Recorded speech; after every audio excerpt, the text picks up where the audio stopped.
Arakan army దీని గురించి వింటున్నాం కదా. బంగ్లాదేశ్లో సైన్యం మీద దాడులు చేస్తుంది. ఎవరు వీళ్ళు? ఈ వ్యవహారానికి సంబంధించి చాడా శాస్త్రి గారికి సంబంధించినటువంటి ఒక కథనం చూద్దాం. అసలు ఎక్కడి నుంచి పుట్టుకొచ్చారు ఇలా అంది. బంగ్లాదేశ్ మయన్మార్ మధ్య గల 271 కిలోమీటర్ల భూసరిహద్దును ఆక్రమించిన అరకాన్ ఆర్మీ అనే వార్తలు వచ్చినాయి. ఇంతకీ ఆర్మీ ఎవరిది? వీళ్ళు ఈ బార్డర్ ఆక్రమించడం వల్ల భారత్కి ఏంటి పరిణామాలు?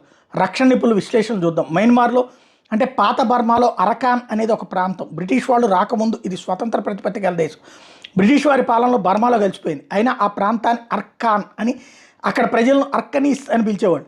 ఇక్కడ మెజారిటీ ప్రజలు బౌద్ధులు, తర్వాత ముస్లింలు, హిందువులు, క్రిస్టియన్స్. ఆ ప్రాంతంలో దొరికిన సంస్కృతంలో రాయబడ్డ ప్రాచీన శిలాశాసనాల ఆధారంగా ఈ ప్రాంతాన్ని మొదట్లో హిందూ రాజులు పాలించేవారని తెలియదు. తర్వాత ముస్లిం దండయాత్రలు బ్రిటిష్ పాలనలో బెంగాల్ ప్రెసిడెన్సీలోకి వచ్చింది.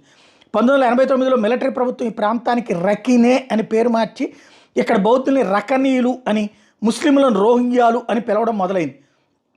ఇలా తమ సంస్కృతిని నాశనం చేసి